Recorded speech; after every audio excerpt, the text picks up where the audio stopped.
Today, on Metal and Mortgages, What is Area 51? and who is Bob Lazar?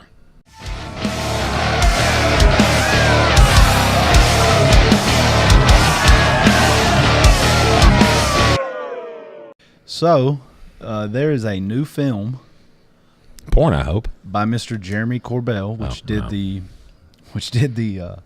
Skinwalker Ranch movie that we watched and touched Kind of on a letdown for me, but yes. a few episodes back. Well, this one lends itself much more credibility due to the fact it's on Area 51 and more specifically Bob Lazar and his claims that he worked there and saw alien craft.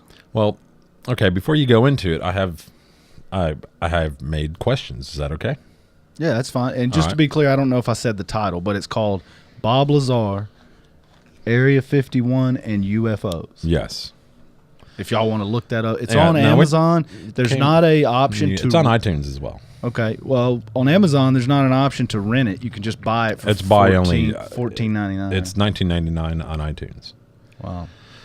But it does come with that hour-long presentation that he did last week or so, a week or so ago, as well as an extra hour or so of like bonus stuff that's not out there yet. And I want to be clear to our viewers and listeners is that we have not seen this documentary, but I myself am pretty well versed with the situation.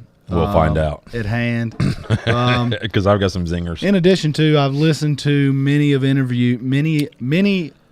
interviews with Bob and with Jeremy Corbell about the film.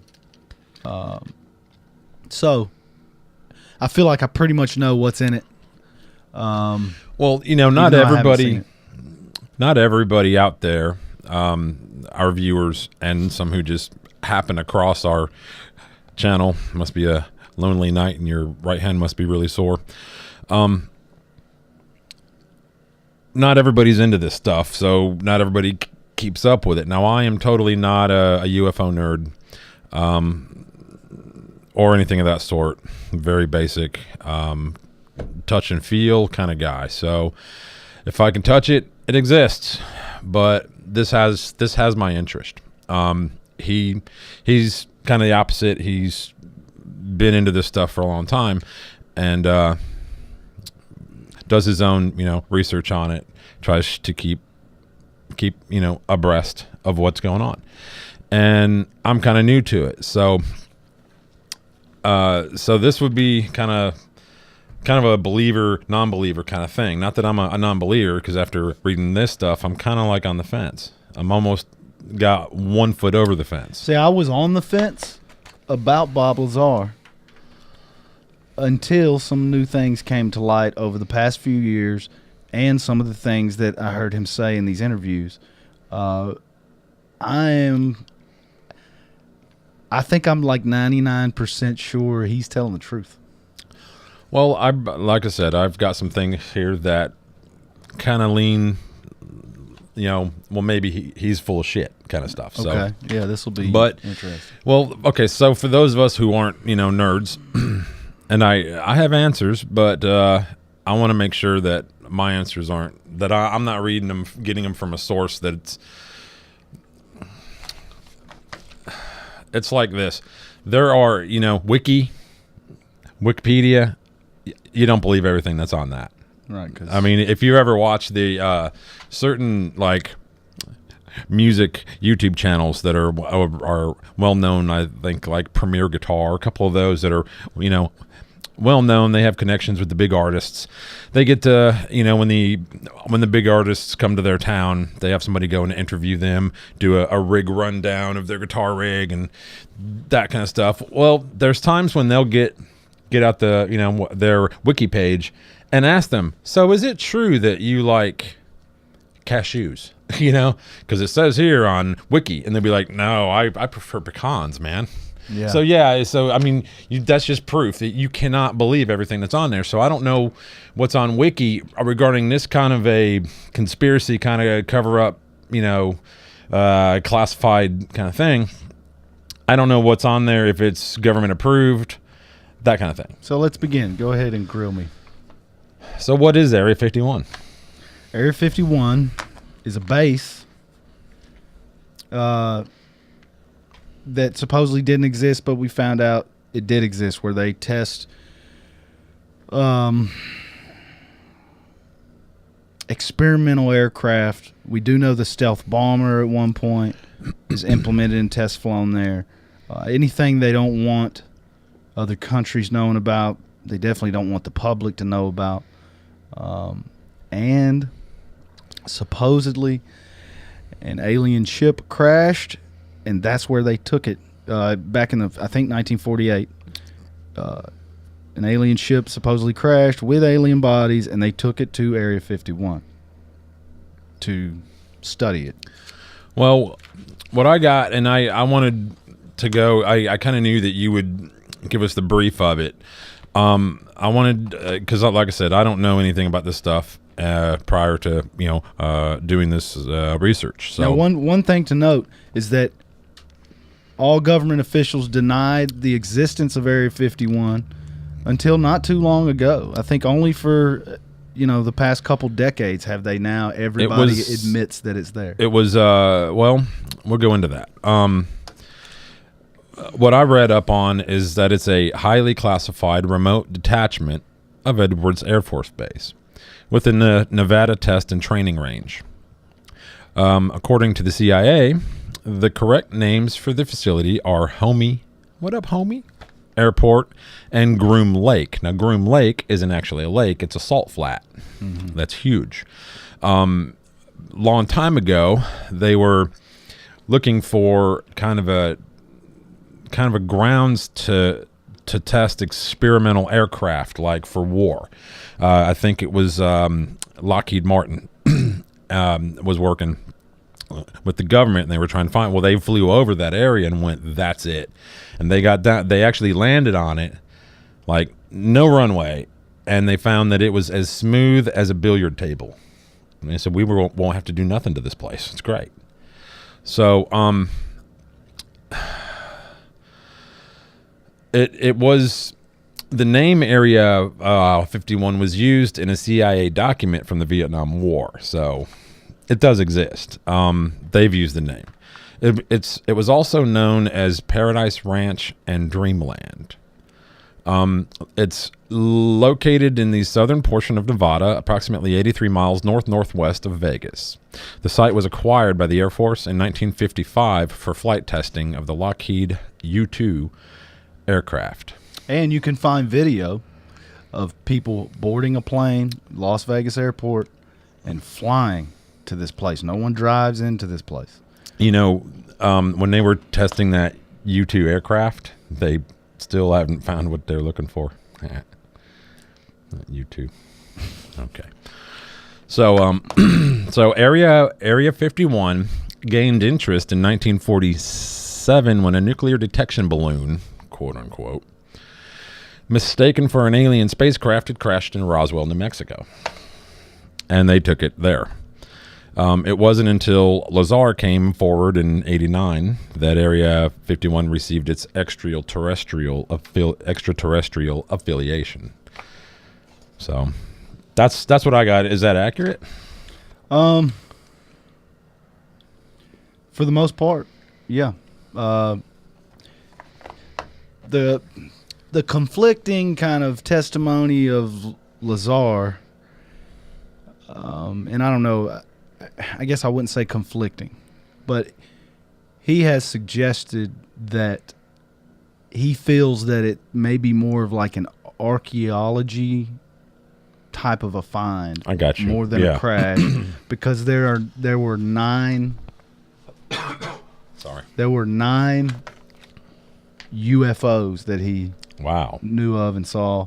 Well, he saw one, or he saw 9. But he went inside one of them. Now, if it was a crash, you would think there would be 1 or 2, because I think there were 2 crashes. But to have 9, what I believe personally is that initially there was the crash, and from other people's testimonies, in the UFO community and people that also claim to work out there. One of the extraterrestrials was alive, one or two of them.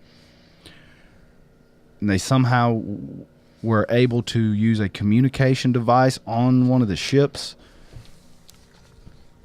And therefore, they started to trade technology with the said alien beings. And that's probably why they have 9 craft. Why keep Area 51 a secret? Like, I get why to keep it secure, classified, that kind of stuff. But why hold back? It's been 50-something years, man. Let's go.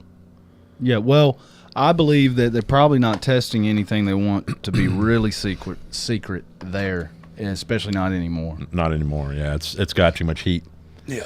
But I mean, that place right now is just, surrounded by closed circuit TV cameras. They have camouflage outsourced guards. They're not actually military.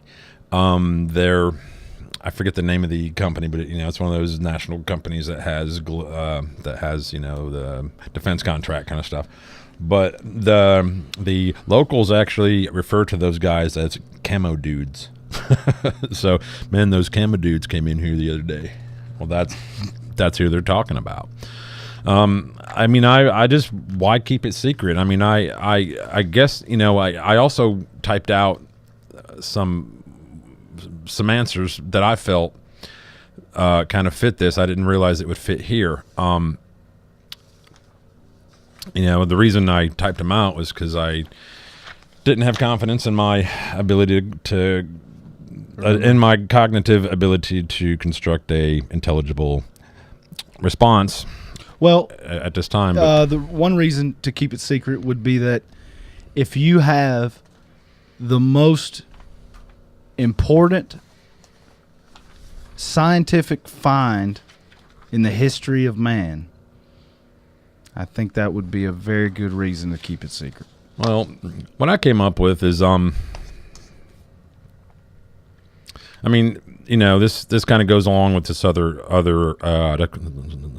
question here, is why do some still feel the existence of an alien substance, alien bodies, or their vehicles would cause such pandemonium in this, seemingly modern age? So why would the knowledge, if it got out that we do have, alien bodies, we've made contact, we've actually talked with them, communicated, swapped information, we possess some of their aircraft or their rocket fuel, whatever.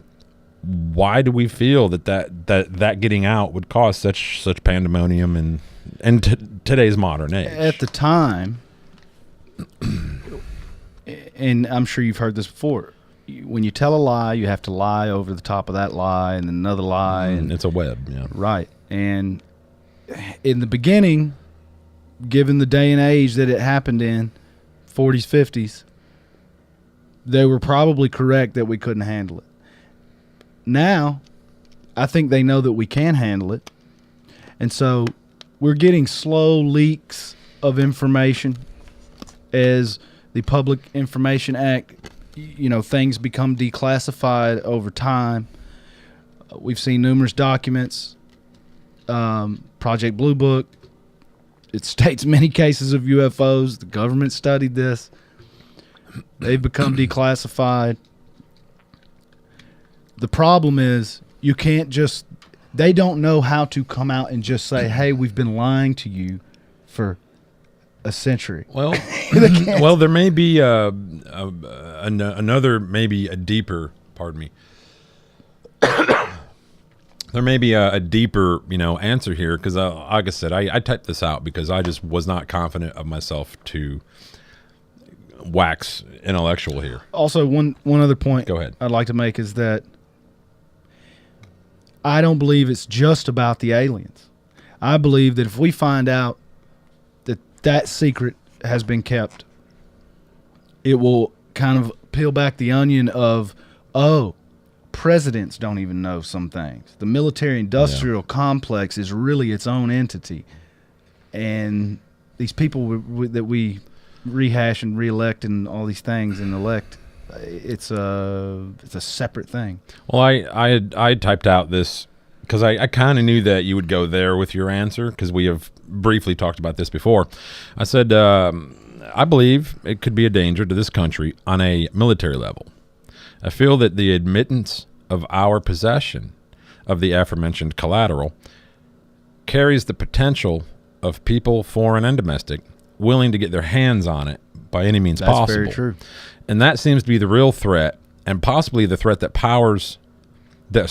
possibly the real threat that the powers that be are generally worried about. The people have never been the concern of our government. Okay, we have never been the concern of our government. It's the information getting into what they deem as the wrong hands. That's the real threat. Right, and I believe that. And also, too, just think about, if you were able to reverse engineer this technology, whoever holds that technology rules the world. Right, no doubt. I mean, it's if it's a weapon-based thing, I mean, all hands will be one, even here locally. Even if it's not weapon-based, we'll find a way to weaponize it. Yeah, right. Unfortunately. So, okay, so that's why we would keep it a secret. I've read theories that Area 51 wasn't UFO or alien in nature at all, but it was actually to cover up 2 or more Soviet spy craft that we captured back in like late 1940s, resembling UFOs that were captured and shot down by our military. But the U.S. government let the UFO conspiracy idea remain alive to hide the embarrassing fact that the Soviets were spying on us on our own turf. Because back then, that was a big thing. Sure. You wanted to talk about everybody back in the late 40s through the damn about 50s, even the 1960s. Everybody was worried. They had bunkers built in their backyard so that it's get underground. The air raid sirens are blaring. Duck and cover, all that stuff. Eisenhower was in the know. However, I think they slowly decided that presidents don't need to know this, and so as we went further in the future and in the next presidents, Kennedy, I believe, was in the know, and I think he was the last one to be in the know. Yeah, and quite literally. Yeah. Yeah. Well, I could say it just seemed, that does seem a plausible idea that it was they had actually captured a Soviet spy aircraft that resembled UFOs, but they just let the UFO alien thing kind of run just to help it cover up itself. Now this is a conspiracy to end all conspiracies, but could be the case, not out of the realm of possibilities, that another reason they don't want to disclose this information is what if it reveals that we assassinated Kennedy over his knowledge. Well, I doubt it would be his knowledge of anything regarding this. It would be other things. If you listen to some of his speeches where he talks about the veil of secrecy and uncovering these truths, some of his speeches were pretty cryptic. So I know that in 2013, under the Freedom of Information Act, the CIA admitted to the existence of Area 51. Is Area 51 still active, though? People do get flown in there. Yeah, they work there, for sure. There was nuclear testing done at or near the location of Area 51, right? I mean, it was basically like a proving grounds for any kind of experimental aircraft, weaponry. Definitely in Nevada. Matter of fact, they shot a John Wayne movie on or near one of the test sites, and even though it had been years, decades later, a lot of the majority of people that worked on that film got cancer and died, including John Wayne. Really? Mm-hmm. Now, I had read that they had done extensive nuclear bomb tests out there, and there are areas that are allegedly fenced off, where it's just barren land, that are so radioactive that the ground will not be usable again for like 250,000 years because of how much is in the soil. So who is Bob Lazar? His legal name is Robert Lazar, obviously. Robert Scott Lazar. And he first came to light, or in the public eye, and I believe it was it 89 or 88? He got the job in 88. Okay, so December of 88. So in 89 he came out. Okay. Right? I guess so. He came out and he said he was scared, basically. He was in fear of his life, and the only way that he could think to save his life is to get on national television and tell his story. He was what I got, like I said, I don't know if this coincides with what everybody else has. He's a physicist. Got his degree through Los Alamos, MIT, all these great colleges, who worked on a particle beam accelerator at Los Alamos that was a behemoth capable of generating 700 million volts. That's massive, bro. And while working at Los Alamos in 82, the newspaper did a story on a jet car that Lazar had built. Coincidentally, a doctor by the name of Dr. Teller, I think his name is Edward Teller, was giving a speech in Los Alamos that same day. Well, they met and discussed the jet car. Later, Lazar sent Dr. Teller a resume and inquired about a job. Now, this is from Bob Lazar himself. Lazar was told that the program was no longer active, but still functioned in a consultant capacity, and Lazar was given a name of a contact to call in Vegas.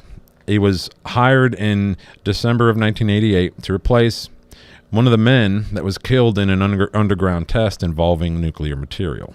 In May of 1987, scientists took an antimatter nuclear reactor device underground to perform an experiment which required them to cut the reactor open, resulting in their deaths.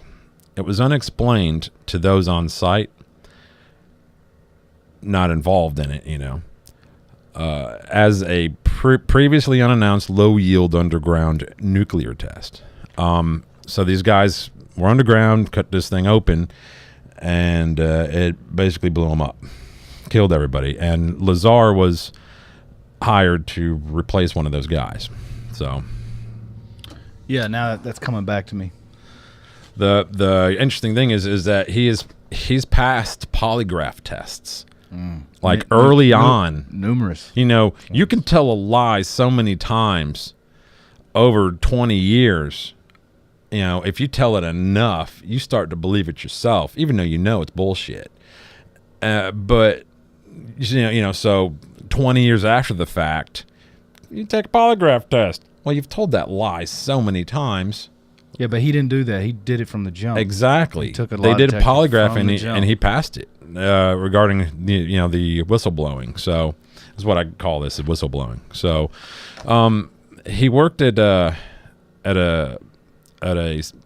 site near Area 51 called S4, right? Yeah, he says that the craft were not technically on at Area 51 at the base. Right. So, but he was hired to reverse engineer this craft. Now, that's another thing, is that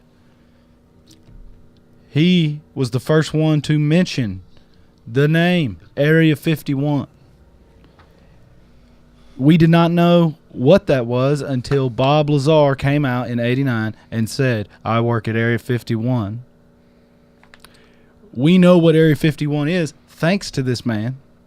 Also, he claimed he worked off base at a location called S4. Which is what, Site 4?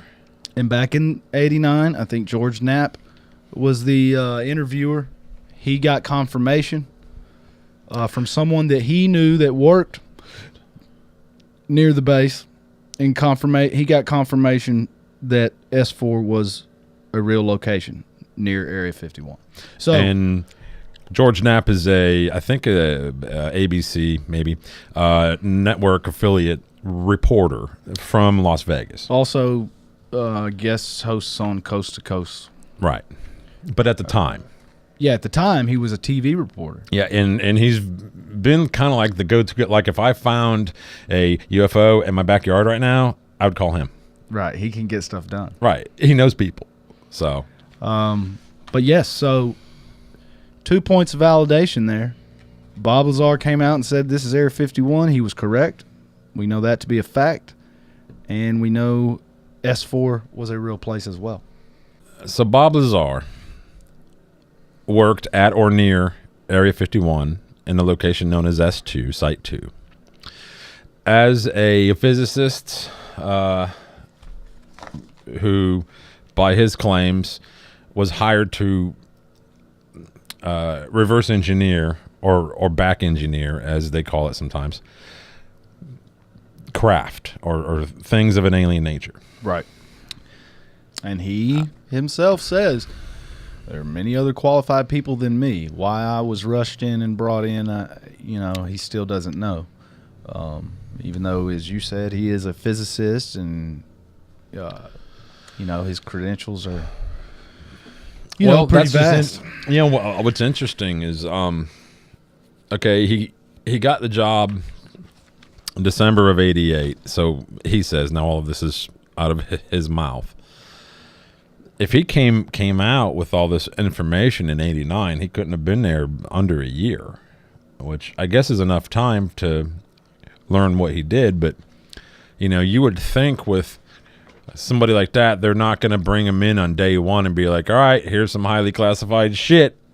Start working on it, because they don't know this guy. Well, he said they kind of rushed. They haven't vetted this guy. They kind of rushed him in, like they were going through the background checks while he was already in there, He was there for under a year. We can tell that just because of when he claimed he began versus when he came forward, which is under a year later. So he said it one time he was taken into an interrogation room and, sat down at a table.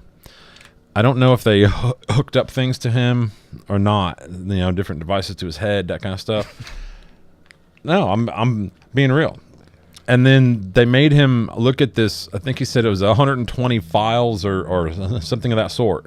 120 Can you pages, elaborate? 120 pages of documents. They were just basically outlining the craft, the aliens, drawings of them, different details. And this is where, in my opinion, he doesn't really, I heard he does not really go into this in the documentary. However, on one of these lengthy interviews that I listened to recently, he touches on what he read in these documents, and I think it's mind-blowing what he says he read in there. What I got, and this is from his early, I think it's one of his earliest interviews. It looked like a self-made interview, like he was in his office, in his house, put the camera on himself and sat down and just talked. And how anybody can keep all this organized in their head and have it come out as well as he did and it not be scripted or he, reading it off of a cue card or teleprompter blows my mind. But the man is a damn physicist, so right. He actually has a particle accelerator in his master bedroom. And to be completely honest, I've pretty much retained in my memory all of the, I guess you'd say, hot points, and it's not a lot. There's not a lot to know here. So to me, it's not maybe the way that he verbalizes it, so specifically, I get you there. But as far as the meat of the vital information, it's not a whole lot. But it is very important. I guess if I were to have been the one that experienced that, yes, I guess I could just rattle it off like he did. Well, plus, imagine it would be a life-changing experience for you. You would look at the world differently. It would change everything. Exactly. Having seen all this stuff. So if imagine he really did witness it would this burn into your brain. He says that the government worked with live alien beings. Yep. And the dates in these documents are date codes. They're not like, January 1st, 1981. They're date codes like 1497. Nobody knows what that means. He said that we'd been working for, however, I don't even know how many years, but we'd been working with, collecting data from, we'd been given hard collateral like hardware by these beings, that the beings were from Zeta Reticuli. Right. Which is a binary star, which means it has two stars, system, some 30 light years away. Mm-hmm. Is that accurate? Okay. Yes. That the beings are approximately 3 to 4 feet tall, weigh between 30 and 50 pounds, have grayish skin with an almond-shaped wraparound eyes. Basically, like every drawing that you've ever seen of an alien with that teardrop head. You think we just no made this up? No, I don't know. I've got here that the government worked with these beings. This is from his mouth. That the government worked with these beings until 1979, in which there was some sort of a conflict where the beings left. I'm like, we're out. Catch y'all later. They returned at a date of 1623, which is a code that nobody outside can know what the actual calendar date. This is from his mouth. With the remaining hardware and data collected, the government decided to begin a reverse engineering program. And then we have, in May of 1987, the scientists took an antimatter nuclear reactor device underground to perform an experiment which required them to cut the reactor open, resulting in their deaths, which got him the job because lost somebody, had to get somebody in that spot Quickly. Well, it was about a year and a half between, I guess it takes time to vet somebody. These beings provided information that affected the human brain to anesthetize the human body without any contact. Like they could basically Paralyze you, coerce you into doing things, whatever, without touching you or any kind of, yeah. And for this to be effective, the person has to completely be calm and cannot be influenced by any sort of noise or stimulus like music. It has to be almost like you're being hypnotized, right? Which I've never been able to be hypnotized. They've tried. I'm like, I'm still awake. They're like, and 3, and you're feeling a little more sleep. No, I'm not, dude. I'm wide awake. Nope, you are. Anyway. So the beings claim that man was the result of an externally corrected evolution and refer to man as containers. Our bodies are containers. Lazar was like, I'm not sure what we're containers of, though, but that they had visited, these beings claim to have visited Earth for over 10,000 years. They provided like photo type imagery proof to prove that to us, that they have genetically altered us 65 times to give us the evolution that we currently have. I did not know this part. Yes. This is from Bob Lazar's mouth. Right. And they show, when you look at that old, drawing of, ape or whatever, or a rock, whatever it is, to caveman and dragging your knuckles, to man walking upright, without as much hair.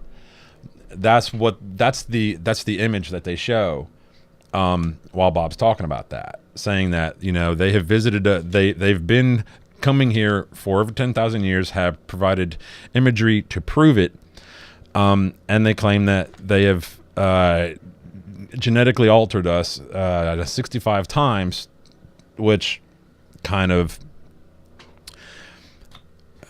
resembles evolution to make us what we are today, and us being, they referred to us as containers.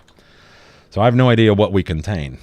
Souls. Me, mostly, you know, flatulence and hatred. Souls. There's another theory that they have mastered death pretty much, where they can transfer their soul to a new body. Well, I have a couple questions. Kind of like, you know, uploading new software. Oh, I get it. I get it. I mean, I don't think that they brought, you know, a needle and went injection. I'm sure they have their own ways of doing it that we haven't even thought of or are even capable of. A couple of questions here, though. How the hell did they learn English? You've seen the movie The Arrival, right? It came out a couple of years ago. Mm-hmm. I've seen it twice. Yeah, and I mean, if aliens come here, I mean, I felt that was a very interesting take on, you know, having to learn how to communicate with them, and it takes a long time to do, because those aliens talk to like ink blobs. If you can paralyze somebody with your mind, I don't think a language is really a barrier. Okay, they also breathe oxygen. Do all beings breathe oxygen? I mean, I'm sorry. These are questions that somebody who doubts it would. Out of all the planets, you know, gravity doesn't affect them like it does us, or we can't be the only planet that has oxygen. I didn't say that, but well, what does the public gain in these modern times from this information from Bob Lazar being confirmed or broadcast even out to a larger, more awake populace? I mean, what do we gain from this? Well, basically, one of the big things in this story that we could not validate in '89 was element 115. It came out a few years ago that is a real element. Well, what is element 15? Element 115. Sorry, 115. They call it ununpentium. Ununpentium, that's right. And basically, it's an element on the periodic chart now that we were not aware of, and we just discovered it a few years ago. In '89, we thought he was lying. Well, now we know it to be true, and he knew about it, you know, decades ago. That's important to bring this story back up and back into the forefront, is that we do know now that he was telling the truth. He claims that it's a anti-gravity or a gravity. The element, he said that somehow we have a stockpile of about 500 pounds of it. He's not sure how we got it, if there was some type of deal with the aliens, but we do have it. But they use it as like a kind of a gasoline source. It has something kind of to do. A rocket fuel, sort of. It is detrimental to the operation of their vehicles. Now, I looked up. I actually wikied, even using my, like I said earlier, my wiki filter. Not really wanting to believe. I wikied ununpentium, and it takes me to a page about Moscovium. It's named after Moscow, Russia, because Americans and Russians worked together to basically discover this element.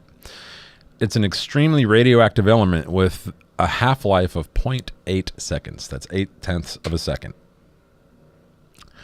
It's a P-block transactinide element. It's a member of the 7th period and placed in group 15.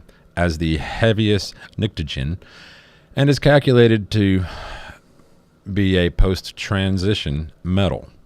Only about 100 atoms of moscovium have been observed to date, all with mass numbers from 287 to 290. Element 115, which has been bestowed upon moscovium, is one of a number of super heavy elements. Elements with an atomic number greater than 104 that are so short-lived they can't be detected in nature. So how can Lazar claim to have possession? Because he claims to have possession of a small amount of this as just in case he gets caught. I was hoping he would show this element in the documentary. Apparently they did not. He did not unveil that.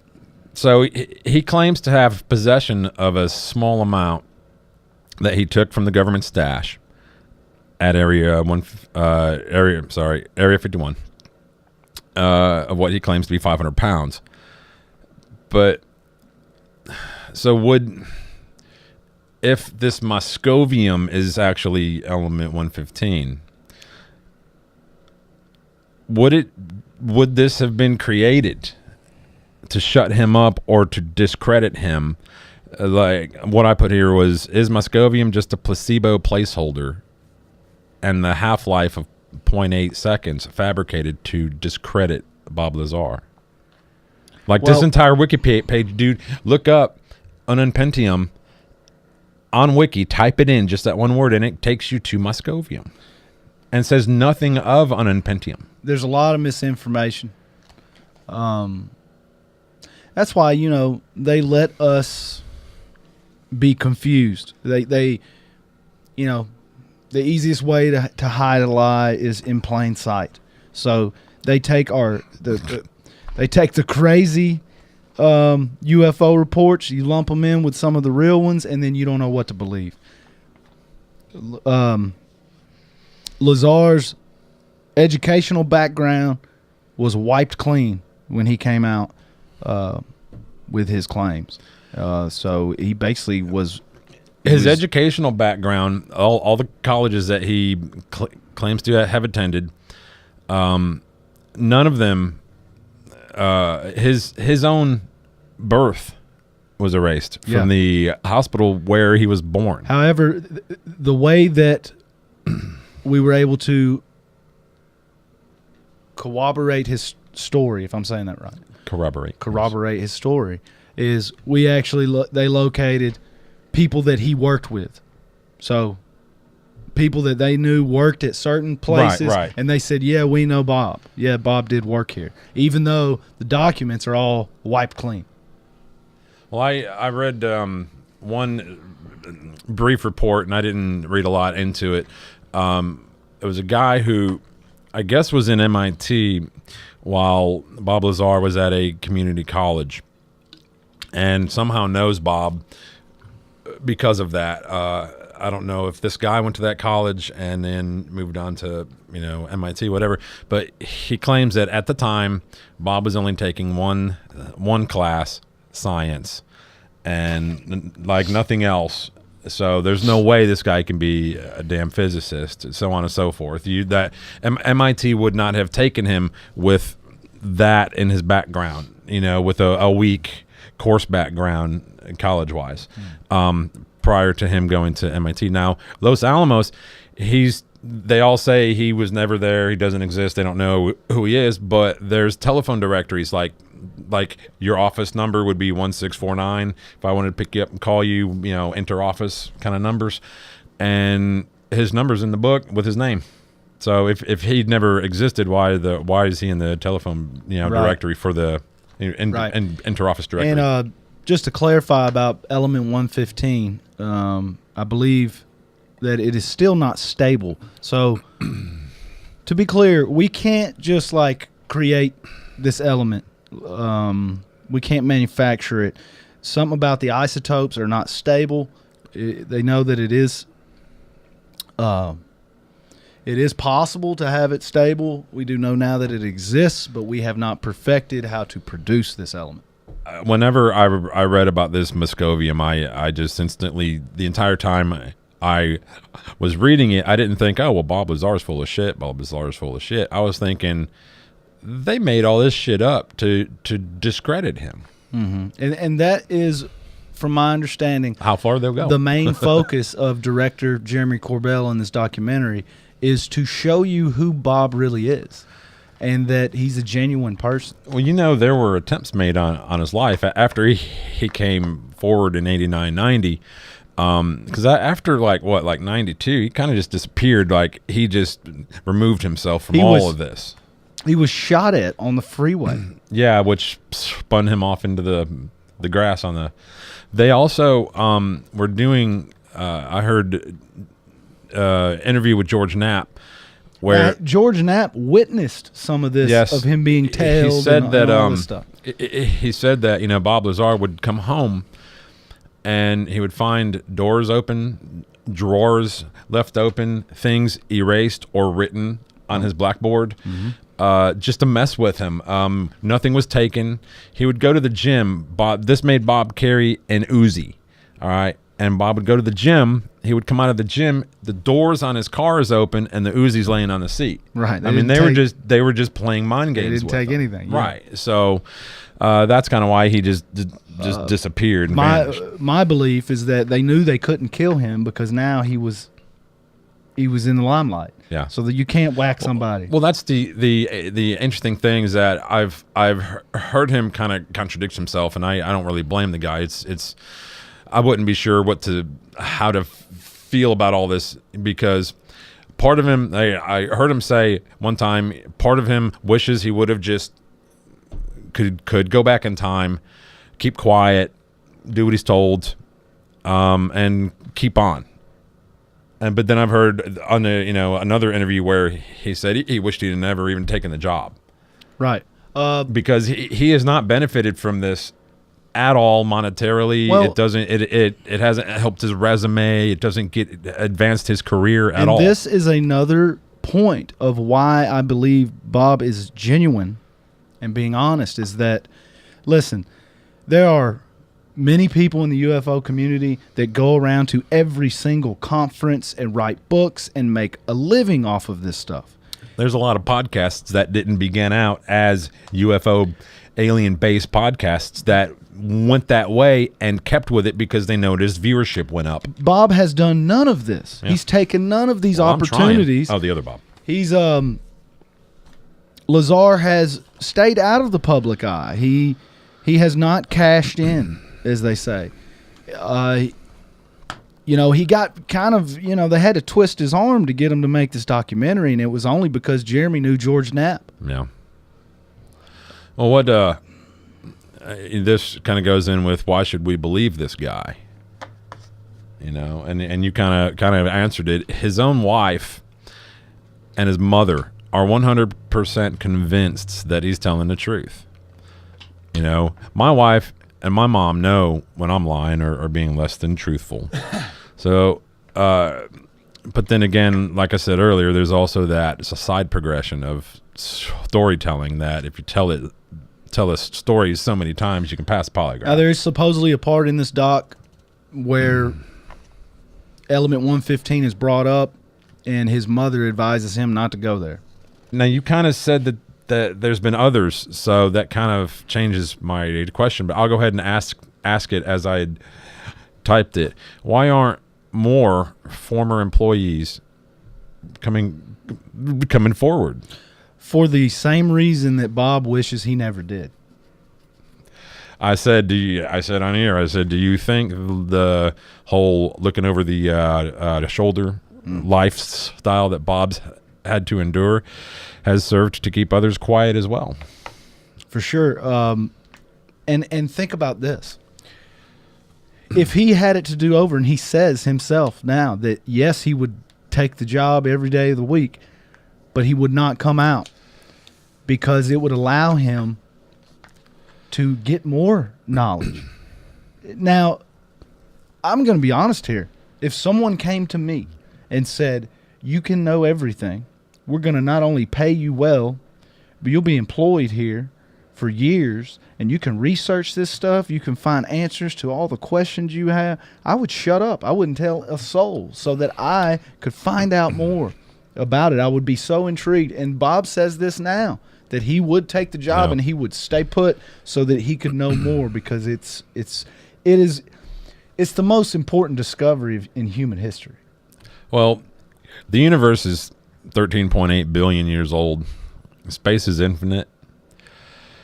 And to think that we are the only ones existing is just small-minded. Some people may ask, well, why now? Why in the 50s? Why, if they were here for 10,000 years and they've been assisting with our evolution, why now? Well, I find it very convenient that is exactly when we came upon how to split the atom and create nuclear bombs. No, yeah, I don't think we came up with all this shit.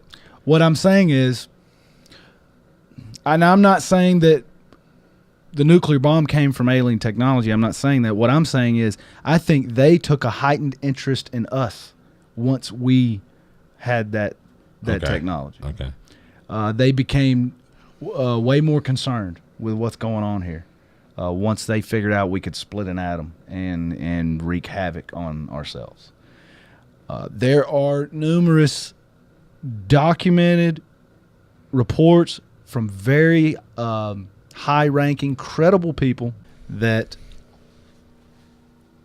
were working at nuclear facilities, and a UFO sighting occurs, and the nuclear warheads go offline. Nothing we could do about it. And this has happened a couple of times. So there's a Did they blame Trump? There's a definite. This is way before Trump. Oh, okay. There's a definite connection with UFOs. They're definitely interested in our ability to do that, and they can just at will stop us. So why did they not intervene in was it Hiroshima or what was it? Japan. Yeah, they might have been like binge watching, Sons of Anarchy before they took it off of Netflix. They whoops, we could let that one slip by. Damn. Yeah, probably should have. We dropped two of them. Yeah, one was Hiroshima and Nagasaki. Yeah, as soon as we developed it, within weeks, literal weeks, we used it. My bullet points: why should you be interested in what Bob Lazar is saying? Why does it lend itself to credibility? Well, just a few bullet points. The highlight of all this to me is a few things, which is he came out in 89. We know about Area 51 due to him. We know S4 due to him. That is completely validated. He passed numerous polygraph tests. He told us about element 115, which we now know is a real thing. And we just found this out a few years ago. He's had attempts on his life. Also, he said that the element 115 was packed in aerogel. If you don't know what aerogel is, it is basically looks like gel. It's kind of foggy, and it weighs nearly nothing. You can hold it in your hand, and it feels like you're not holding anything. He talked about this in 89. We now know aerogel is a real thing. Okay, you can look this up. It's a fairly new material that is used to pack important material. Just don't look it up on the wiki because they're full of shit. Now he's got some old aerogel, it's all yellow and dingy now or whatever, but okay, so there's another physical piece of tangible proof. In this documentary also, he claims whatever type of badge or security system in which you entered the facilities at S4, he supposedly shows this in this new documentary, and at that time, that was a new security technology that did not exist. Okay, so there's that piece of information, of evidence. Now, I wondered why he quit or what caused him to leave. And the only thing that I could find was, because I never really found any definite answer to why. Was he fired? whatever. But he would take guests out to Area 51 and videotape them allegedly test flying UFOs, like right in the sky. Yeah, he took video. Like they weren't like hovering above the ground; they were up in the sky at night, and it was obviously not any kind. They were moving, and the way that they were lit up was not indicative of any kind of like military aircraft that we have. And again, this was in '89. This was in the '80s. As soon as he came out with his story, 89. It was 88, 89. After it was. Well, point is, he did it for I think 3 weeks in a row. Yeah. He took them out there on a Wednesday, said this is where you're going to see the UFO. They're going to test fly it, and sure enough, there it did. It was Wednesdays, every Wednesday for some reason, and unless you think Bob has some type of power, I do. He knew the exact place and time. And then I think on the third night is when they found him. He got arrested. They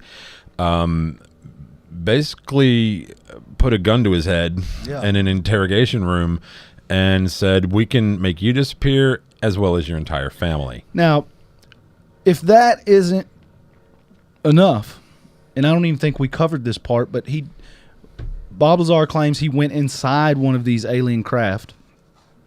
And there's no controls per se. There's a chair too that is seemingly to be made for a 3-4 foot tall individual. So, an adult human being cannot really sit inside this thing, or it would be difficult to. Also, he said there's no like window or windshield, but where you would seemingly want to look out, it just becomes invisible so you can see out. And there's some sort of map of the stars or something that comes up.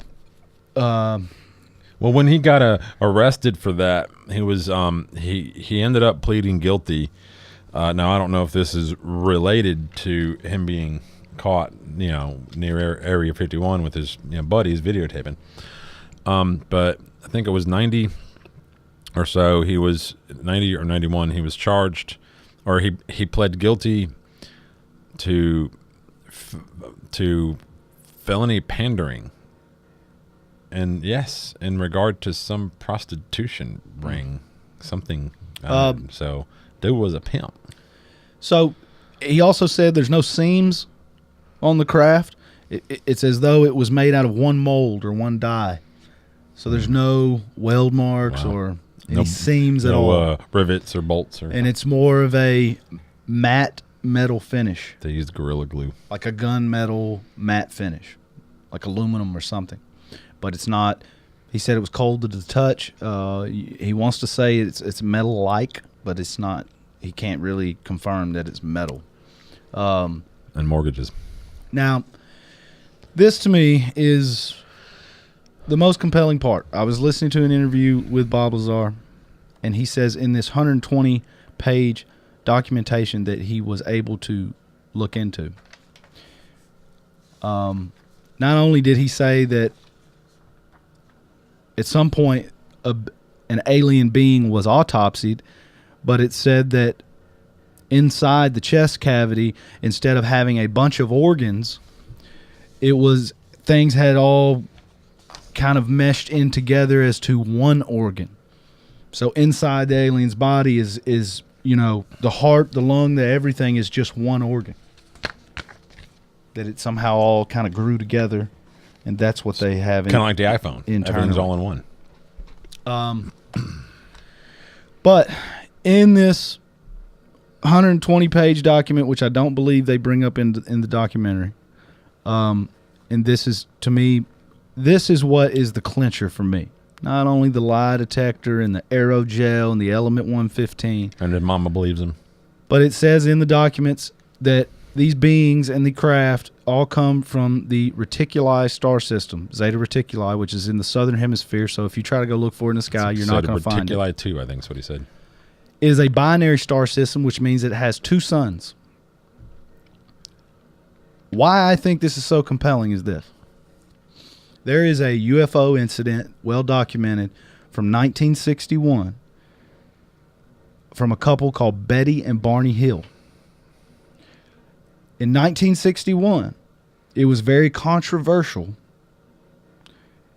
for Barney to be black and Betty to be his white wife, okay? They did not need the extra attention. Right. They came out and said that they saw a UFO. It hovered above their car, and then they had a missing time, like people, often claim. And then through hypnotherapy, they did regression, and they started to have memories come back. Basically, they were taken up into a craft, and Betty drew the Zeta Reticuli star system on a piece of paper. At this time, mind you, we did not even know the Zeta Reticuli star system existed. We didn't even have that part of the stars mapped out at that point. You can take her drawing and lay it over the top of the Zeta Reticuli, and it's identical. It's a exact match. Wow. And this is where Bob is saying in these classified documents where these beings are from. If that's not a correlation, I don't know what is. Yeah. And again, Bob didn't bring up Betty and Barney Hill when he was talking about the Zeta Reticuli star system. He didn't bring that up. I went back and looked myself. I remembered. I said, wait, the Betty and Barney Hill case said something about a star system. When I found this out, for me, that was the clincher, man. Like that sealed the deal for me. No. I believe this guy. I'm 99%. This is real, man. What about Gordon Cooper? Yeah, that's an astronaut. Yeah, I mean that's an astronaut that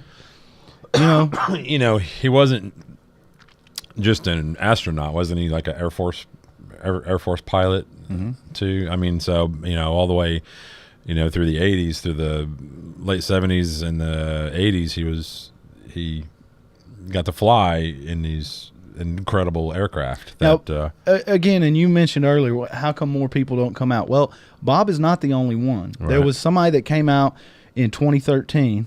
I can't remember his name, but if you want to look up Deathbed Confession, and he's interviewed by a man called Richard Dolan, I believe, interviews him.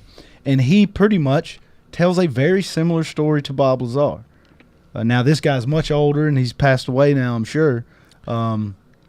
But Gordon, he said he mentions S4. Really? He mentions Area 51 and all of this. Well, Gordon passed away, I think, in 2004, and like you said, he was an astronaut. He filmed and documented spacecraft land in front of him. Like, landed in front of him and some guests that were with him. I don't know in what capacity, if they were coworkers, colleagues, or just some buddies. He, photographed it, had somebody writing down stuff, taking down data. He developed, he had to look up in the manual, in his, operations protocol manual, since he was military. What do you do in this case when you witness this kind of stuff? And while he was looking it up, he had somebody go get the all photos developed. He only got to see the negatives up against the light and said that they were very good photos. He basically made the phone call, and they said, we'll have a courier come and pick them up and bring them to us, Washington, D.C., and they disappeared. Mm-hmm. As you do. Right. So, it's I don't know, man. It's nuts, man. Why keep this crap from us, dude? It is the most important and not only that, they're using our tax dollars to do it. It's the most important find in human history, and if you successfully reverse engineer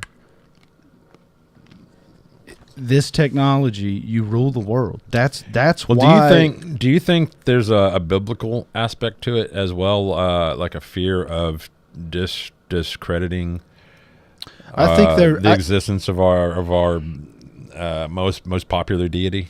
In the 50s, 40s, 50s, and 60s, I would say yes, absolutely. I would say now, I think that it would help the world to know that we're not the only ones. Specifically, I'm looking at you, Middle East. Allah. You know, I think some of these people that are, you know, if we're out here Sharia law beheading people, I think they need to know there's aliens. Maybe they'll calm the hell down a little bit. Not that this will sway your opinion, but I do want to remind you that, you know, at no point has Bob Lazar's story ever changed or deviated. In addition to that, he never has claimed to see an actual alien body or any of that. If you're going to lie, why not go for the gold? As easy as it is to discredit him, I kind of lean towards the fact that ever since I was young, like grade school age, I've never believed that our government had our best interest in mind and had any kind of transparency to it whatsoever. They were constantly pulling the wool over our eyes, and they just wanted us to be good little drones and workers and just pay our taxes and shut the F up. You know, they got everything else in control. Don't worry about it. So, because I've been that, you know, for most of my life, I can't help but believe Bob, despite the fact that it is pretty easy to debunk or discredit what he says, because he has no physical evidence. All he has is tales. Well, no. It says he has 115. Yeah, I don't know that he has any 115. He might just be saying that he does to keep him safe. You know, I don't know, because he would have to have the aerogel as well, or the Astroglide, or whatever it's called. Another thing. Okay, so you have Betty and Barney Hill. She drew the star system that we did not even know existed. We now know that existed, and we have Bob Lazar referring to that in these documents. He passed a lie detector. You have Travis Walton that disappeared for a week. Him and his whole logging crew passed lie detectors. Very similar story. I mean, and you have numerous astronauts, credible high-ranking officers and pilots, and I mean, there for me. Well, like you said, last episode you talked about, wasn't it Ireland? Yeah. For me, you know, it's without a doubt it is a reality for me. The evidence is just overwhelming. I don't doubt the existence of aliens and that they potentially have visited this planet. I don't know. I'm not 100% convinced that we have the information we do. That Lazar and these others claim. Now, the problem becomes there are some nut jobs out there that kind of muck up the waters here, and they put out things that are not credible, and they mix it in with the real stuff. I know who you're talking about. You're talking about that guy that made that movie that the first one sucked and was full of shit, and then he puts out a good one, but because his first one was full of shit, nobody cared about the other one. Yeah, and so I don't even want to mention these people's names because, you know, it'll just draw you to them and you'll get more confused. But I'm not saying that everything out there is real and authentic, and the problem is, you know, it discredits the real accounts. And there are numerous accounts that are genuine, and they're just airtight, man.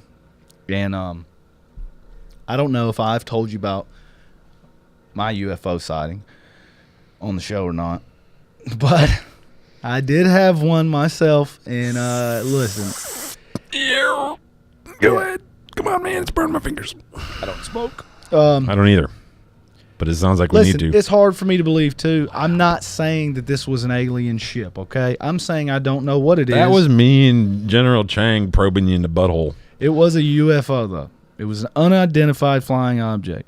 I was going down the interstate, and it is very near the military base. However, It's a few miles away. I was a few miles away from the military base. Right above a billboard, I see some lights. As I'm getting closer, this is a weeknight at like 10 o'clock. As I'm getting closer, I'm squinting my eyes and going, this thing's not moving. I'm getting closer to it. It's getting bigger. I start to see there's 3 lights. As I get closer to it, I slow down on the interstate because it's not busy, but it's on the other side of 4 lanes. So I've got 4 lanes in between and a median in between me and this thing, and it's way up on top of a hill near a driving range, which I'm sure you're well aware of where I'm talking about. There's a billboard on top of the hill. Also interesting fact is there's a rock quarry right behind that. But floating above this billboard was a giant black triangle sitting there, silent, not moving, with 3 lights on each point, 1 light on each point, which is 3. It was like, I think it was a white, a green, and a blue or something. I rolled my window down. I almost came to a stop, and I couldn't hear anything. I went where I was going, which is about half an hour away. When I came back, it was gone. I was trying to convince myself it was a cell phone tower. I went back the very next morning. As soon as I woke up, I threw on a hat and drove out there and was expecting to see a tower or something to explain this. There's nothing on top of that hill. I'm not saying that it was an alien spacecraft, but if it was a experimental craft from the military base, why fly it off-site near a billboard in plain sight right by the interstate where everybody could look at it? Do you think that aliens still frequent the area? Because I have my theory. You think it was some sort of... No, do you think that they still come by, or do you think that they've pretty much done what they can do here? See you later. Oh, you mean just in general? Yeah. No, I think they're all around, constantly flying around and checking in and looking at stuff. And wouldn't you? You know, what my theory is on aliens and the Earth. I think when aliens ride by the Earth, they lock their doors. But that's like saying, hey, you already been to the zoo. You're never going to another zoo, are you? Well, yeah, you'll go to another zoo and check it out. They may have a new animal or something. No. The only reason I go to zoos so you can put in 2 quarters and a penny, and then press that button, and this big thing rolls over the penny and drops it, and it says, "Oh yeah, Brookfield Zoo." I reported my sighting. That's the only reason I go. I reported my sighting to MUFON, and they responded to me. It's a mutual UFO network where you can report UFO sightings, okay? And they go and investigate. I thought we were, because I used to report when I would eat at the Y. Anyway, to muff on. Sorry, we're different groups. So the person that handles this region emailed me back immediately, asked me to draw a picture. So I hand drew it, scanned it in, and he. Do you still have that drawing? Yeah, and we got to see that. It's in my email. He responded to me.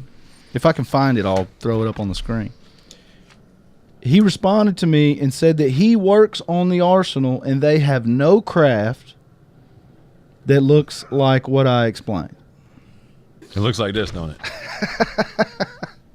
What is a Faraday hat, and should I put one on? These aliens, they exist. I hope they subscribe, like, share.